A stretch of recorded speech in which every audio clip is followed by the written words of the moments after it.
Hello friends, ఇవాళ ఇడ్లీలోకి చేసుకునే చట్నీల్లో పల్లీలు పుట్నాలు.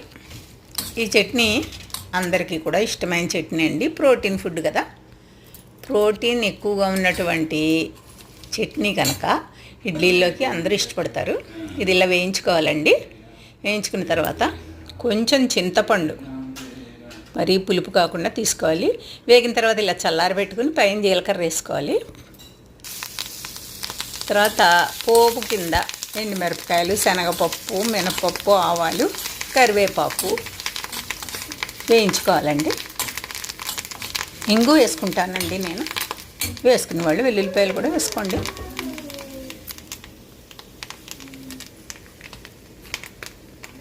దాన్ని చల్లారిన తర్వాత మిక్సీలో వేసుకోవాలండి. ఆ ఎండుమిరపకాయలు, ఈ పల్లీలు ఇవన్నీ కలిసి మిక్సీలో వేసుకుని మెత్తగా మిక్సీ చేసుకోవాలి. ఇలాగా చేసుకున్న తర్వాత ఈ పోపు అందులో వేసి కలుపుకోవాలండి.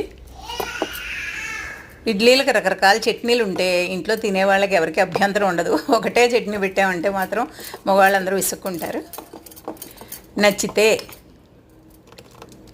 Support my channel. Thank you.